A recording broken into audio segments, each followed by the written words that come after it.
Welcome, everybody, to the Relation Flicks Live on Queer Sacred Sexuality, hosted by Devaya Ra, who's going to be coming on in just a short moment. In the meantime, as you're settling into tonight's broadcast, please, I encourage you to busy up the chat room. You'll see it just below. You'll see it just below the video feed inside the Relation Flicks website. So, yeah, please let us know your name. Let us know where you're tuning in from. If you're joining us on YouTube or Facebook, please leave your name and where you're from in the comments. And I'll be keeping an eye on the chat room for the duration of the evening. And yeah, in the meantime, I'm going to pass the talking stick over to Devaya. Here you go. Hello, everybody. Welcome to this very special live conversation around queer sacred sexuality. Before getting into everything, I want to simply acknowledge the land in which I am bringing this conversation to you from. It is Victoria, BC, also known as the Lekwungen speaking people, the Wasanic territories. It is very important that we continue to do our work around reconciliation and acknowledging the Indigenous roots on the lands in which we walk and do all sorts of beautiful work on. Before I get into the conversation around queer sacred sexuality, I want to first acknowledge that the word queer is not a safe word for some cultures around the world. Where I come from and where I identify in my, queer identity, that word queer is a very safe word for me. But it was very important to acknowledge that for some people in various spaces around the world, that word queer is actually quite disruptive. And so I want to just simply acknowledge that I am going to use that term. It is something for me that is one of safety. And if you do notice, or if you are someone that associates to it in a bit more of a negative context, just know that I do acknowledge that and I send a little bit of an apology, but also an awareness that we need to continue moving forward in these conversations and spaces. So, before really diving into this conversation, I know that RelationFlix is a beautiful platform. There's so much content there. I know for a lot of you, you are subscribed to it. You are, accessing all of the content. It's really beautiful. But there's so much more that this space can grow into. And this is kind of where the conversation around queer sacred sexuality arrives from. So, to introduce myself a little bit further, my name is Devaya Ra, and I am a queer individual. I am two-spirit. I have Métis lineage and roots. And throughout my life and throughout my professional career, I have dove in deep into the realm of what it means to be wildly expressed and to be a creative individual. So, to give you the letters behind my name, I am a certified professional coach. I have done a lot of embodiment work and transformational work over the last decade. I have taken people on retreats all around the world, such as Egypt and Costa Rica. It's been really, really beautiful. And where I'm pivoting my focus to is actually bringing forth change into the systems and into leadership and executive levels and corporations and businesses. So this is a really interesting space that I'm personally in, where I get to really kind of bridge the gap between worlds. And in being someone who is queer and two-spirit, that is one of the biggest roles I get to play in this lifetime, is to be a bridge walker, to be that person or individual that steps in between these worlds and starts bridging the gap between what it means to kind of be in the societal norm and what it looks like to be outside of it. So that's a little bit about me. And in relation to queer sacred sexuality, I want to just take a little bit of a moment to share my story with you, share a little bit about why this is even a topic of conversation. So I am someone who is two-spirit, but I also primarily identify as a male individual. And within male queer culture, there is a really big need for connection. There's a lot of men out there that I speak to who are really actually just craving deep, heartfelt connection. But in the kind of gay culture, quote, quote, gay culture, or queer culture, there is this emphasis on not approaching connection from a place of deep integrity or deep authenticity. And it is something that I've personally struggled with my whole, adult life and being out as a queer individual. There's always been this side of me that's been really sensitive to people's energies. And, there's lots of different classifications and, identifiers that we can put on, queer labels or, sexualities, gender preferences, all these different things. There's so much language out there. But beyond that, what I really started to realize and see over the years is that there is this gap that a lot of us are actually just searching for connection. And a lot of people don't have the tools available. They don't have the self-awareness. And, the mainstream media portrays very specific kind of narratives, especially in, gay culture or queer culture. And the same actually applies for, you know, the predominant kind of lesbian culture or bisexual culture, right? There's all these different connotations around it. And so because I can only really speak to my lived experience from the lens of, being a queer man or someone who's people have just assumed that I'm gay most of my life, there's, I want to first acknowledge I have my own bias. I don't know the full depth in the stories, right? Transgender identity, the relationship between that.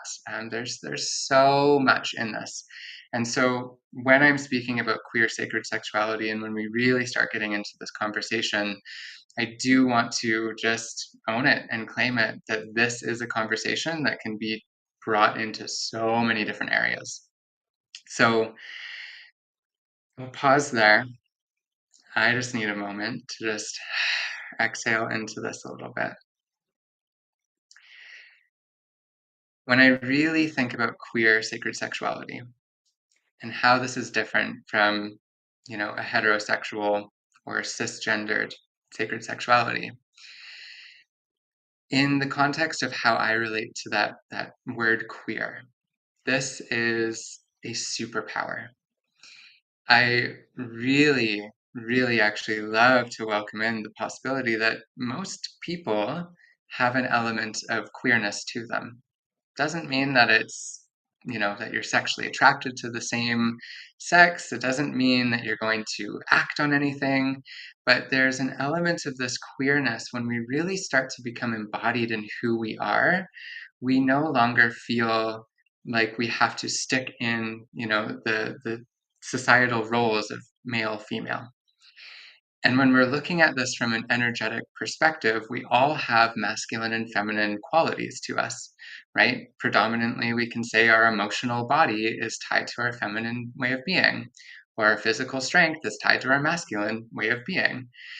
And so when we bring in that awareness of the binary, right, of male, female, or masculine, feminine, we bring that into relation with queer sacred sexuality, what happens is there's this beautiful opening where when you are exploring these elements of sacred sexual practices, whether it be tantra, whether it be, sensual experiences, different elements of kink and play and exploration, there just seems to be so many doorways that open.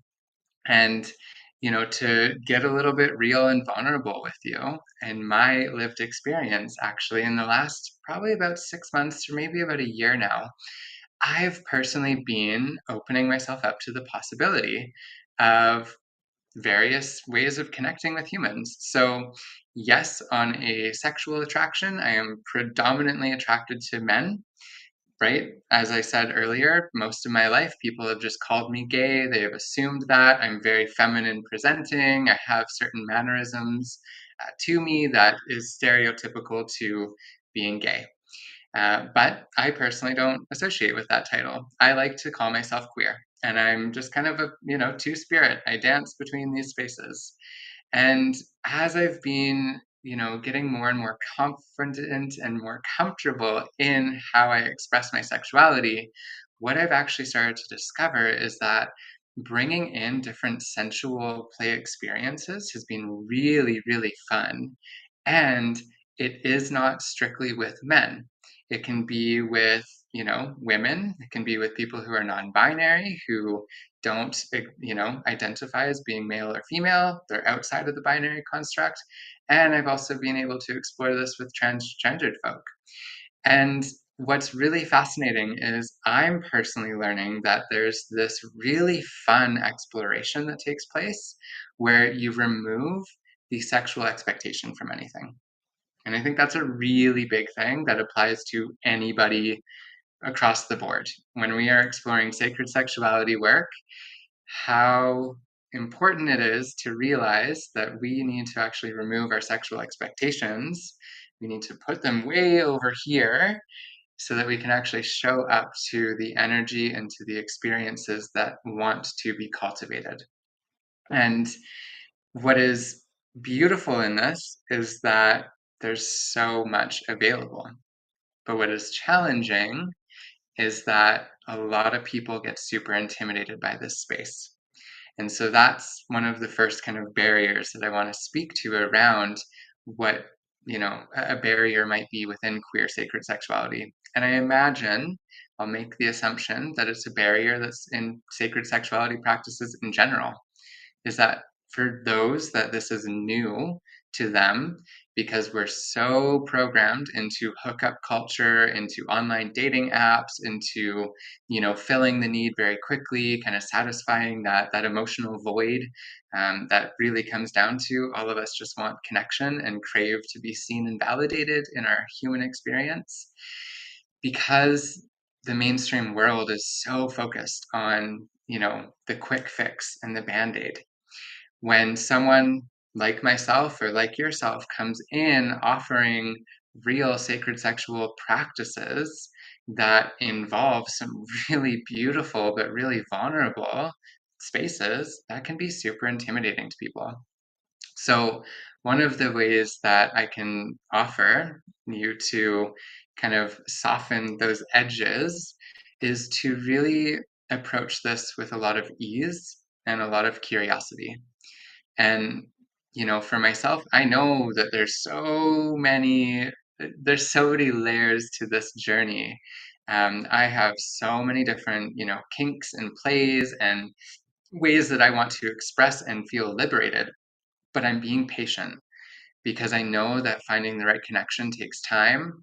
I know that being, a sensitive being requires, willingness on both parties, and especially in the queer world of Grinder and Tinder and all these different apps where it's just this person is 100 meters away from you and you can hook up with them like that.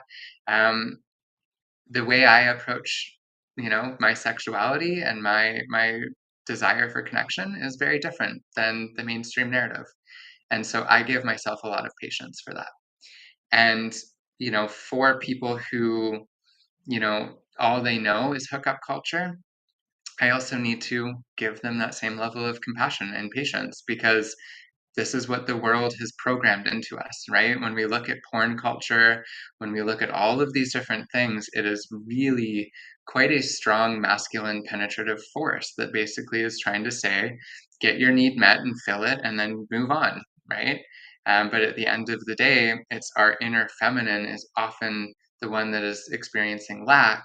And it's that inner feminine energy that's deeply craving connection. So that's one of the main barriers. The second barrier is also just not actually speaking and communicating clearly. What are the things that you want? What are you curious about? What I've personally learned in my, kink exploration is I actually started to create these social circles with people. And I call them the monthly massage circle. and it is completely non-sexual. There's a very firm boundary that no sexual energy comes into that space, but sensuality is more than welcome. And what we do is we set up, it's typically a small group of us, and it's any gender, any identity, everybody's welcome. But there is kind of a personal community base in that, everyone knows each other and there's integrity built there. But we have two different massage tables. People are getting massaged and really just experiencing that love language of touch. And there's also different sensory plays. So there can be, flogs, whips, there can be little scratchers, feathers, various things. And for a lot of people, we typically, most of us have a tactile response, right? And even if touch isn't your primary love language, there is a part of you that responds to touch in some element. And it's been really beautiful to bring in those practices in a safe container that has zero sexual energy in it. It's all about the sensory play. And that is another piece that I think a lot of people, when they are trying to get their sexual needs met, they are placing their sensual needs in their sexual need category. So that the barrier of connection and what I experience in the queer culture is that actually a lot of people would actually be really satisfied by just having a safe space that they could play in different realms. So that is something that I do personally, and I don't know, that might be something that you take away from this conversation today as well. Is, oh, maybe there is a small group of friends in my world that would, be really open to massage and different tactile experience, or maybe it's having a small circle of people that that explore different elements of connection, right? If we bring it into the context of different love languages, right? There can be acts of service and gifts and physical touch, and right, there's so many different little ways that we can build that community and build that connection. And that isn't specific to queer sacred sexuality, but it is something that I know most people who identify as queer, when you bring up these elements and these possibilities, a lot of people I know, anyways, get very excited about that. So that's kind of a little brief blip on the barriers and how the world that we live in is so beautiful. There's so many possibilities out there, but there is that predominant force of uh, yeah, filling a need and not actually tending to the emotional space that comes in sexual connection. So some of the opportunities that I would love to share with you in relation to queer sacred sexuality, it goes back to what I was speaking about before, and that in this kind of queer spectrum, right, we have so many different layers of expression within the binary and outside the binary of male, female, masculine, feminine. And so what I find really beautiful about bringing in the elements of queerness into sacred sexuality work is that there can be such a beautiful dance and there's such a beautiful play in who you connect with and how you connect with them. And the sacred sexuality piece, once again, it does not mean that things have to be sexual. And so to keep putting those sexual expectations to the side, and the more that you do that, the more you actually create space within yourself to have a beautiful, like, plethora and array of ways that you connect with humans. And, some of these opportunities, if I were to just go kind of straight for the big point that I see in my life is I have a lot of, men in my life who are predominantly straight. I would even say, like, some of them, most of them can identify as completely cisgendered, heterosexual. They have zero attraction to men in a sexual way. And they're scared of even touching another man because they don't want it to be perceived as gay or queer or sexual. And and these are the barriers. And what I experienced as being someone who's very feminine presenting, and I'm very proudly queer and two-spirit, all this stuff, is in my life and in my experience, I'm a safe person for those men because there is an element of safety that's just pre-established. I don't do anything about it. It is something that has come into my life so many times, in so many different iterations. And instead of me thinking that it has anything to do with me, it's actually the fact that I'm just simply mirroring a part of male to male connection that is deeply lacking in our world. And what I think is a beautiful opportunity in this is that if men actually gave themselves permission to be held by other men, there would be so much healing that came through those experiences. And, if I were to think of some of the events that I've been to recently, it was a different private event, and I won't get into all the details. It's really, really special, really, really, really unique. But at the end of the event, I was, invited to receive a massage. And it was really special to actually hear not just a friend, but like a brother of mine get really excited to just give me a massage. And it was completely non-sexual. It was like deep connection and nourishment that this man just simply wanted to love me and love me from a completely neutral space. And for me, what that reminded me of is how important it is to reiterate that message time and time again. When we look at, a typical female to female connection, doesn't even matter their gender fully or their sexual preferences, women are predominantly a lot more open to expressing sensual connection with each other. They'll hug each other, they'll kiss each other on the cheek. There's a lot more safety, just pre-established kind of in a mainstream narrative. And with men, there's a lot of edges there.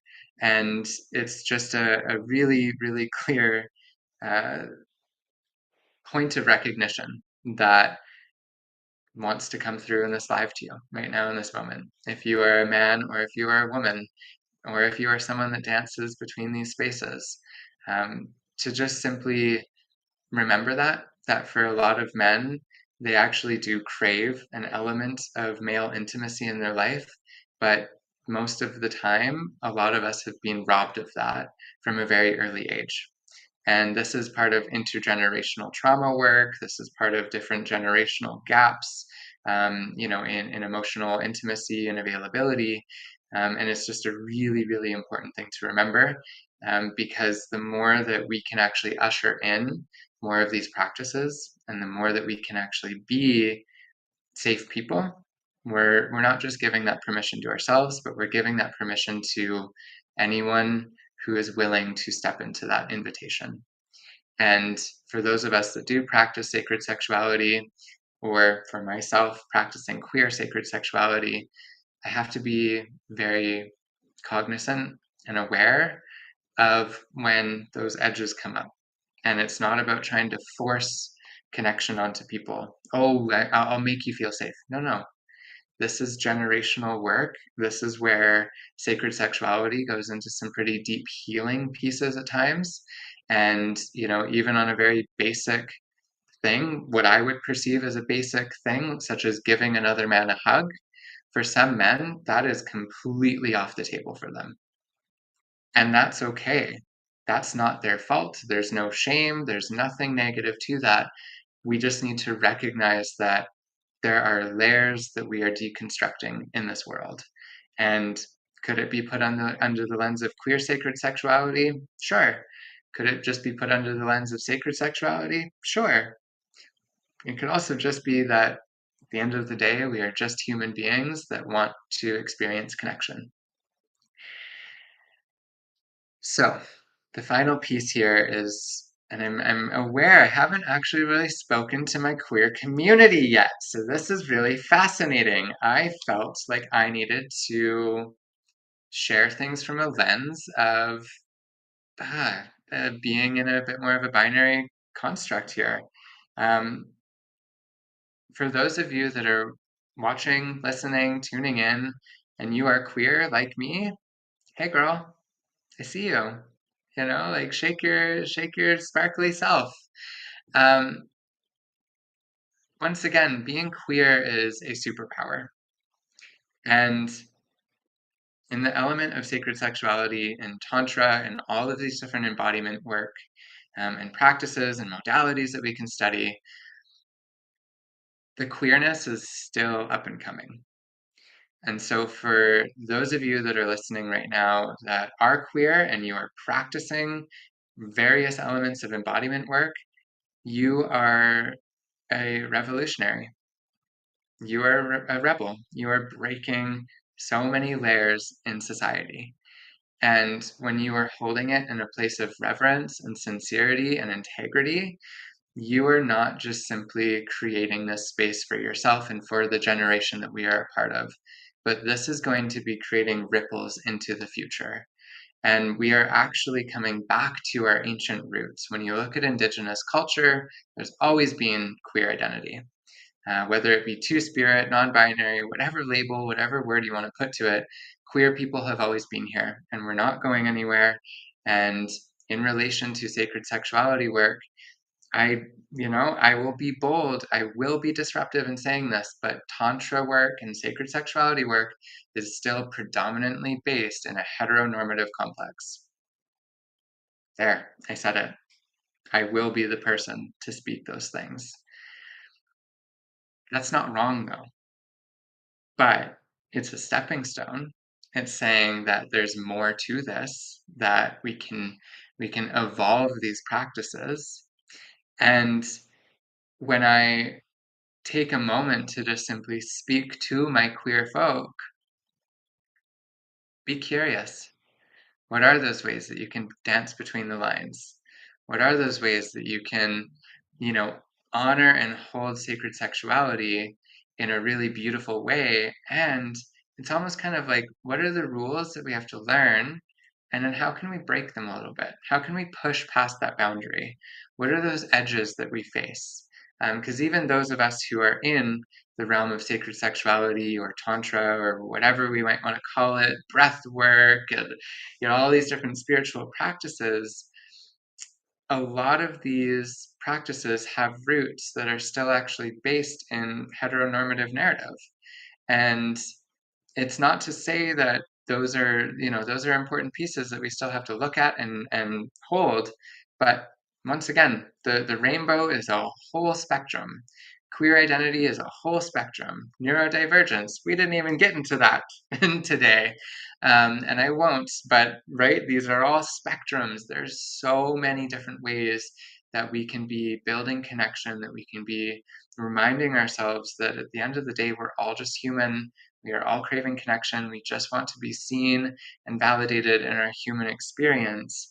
And some of these ways that we can actually deepen in relationship is through, and let me just start to kind of pull this whole dialogue into some summaries here, is to recognize that the world at large is programmed into a very penetrative, forceful energy of taking, right? I need to fill that void. I need to fill that emotional space in me.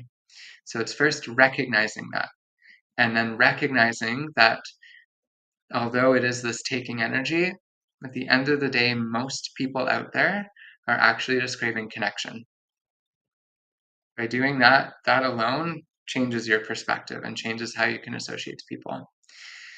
Some of the other barriers are that at the end of the day, we do live in a binary world. And that if you are someone like myself who dances between the binary, you also need to be aware that not everyone dances between the binary, right? The queer expression and queer identity isn't going to relate to everybody, but that doesn't mean that you have to become quiet. What it means is that you have to use your discernment and you have to really take stock and understand who are the people that I can connect with? What are those invitations that I can create? And once again, going back to, the visual of, for some men, hugging other men is completely off the table and not available. Doesn't mean that they don't care about you. Doesn't mean that they're not there. It just means that there's these generational roots and there's barriers to that.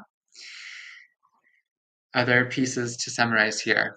The opportunity that we have in queer sacred sexuality is that there's so many different ways that we can develop different practices to be together. And once again, to put your sexual expectations to the side. That just I don't know how many times I've said that in this live, but clearly that is a core message to remind yourself of. And lastly, I know I've said a lot in this conversation. I know I've opened up my heart. I know I've been vulnerable. But the final piece I want to close on is just to remember how important it is to be you, to be so wildly, authentically you.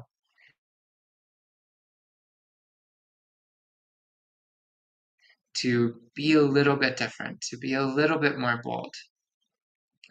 And when you are you and you actually give yourself permission to enter into that space of your expression, you are doing so much work on behalf of the generation that you're born into, on behalf of the generations yet to come, on being in this process of reconciliation with the indigenous lands and all of these things. Like there's so much power to you being you.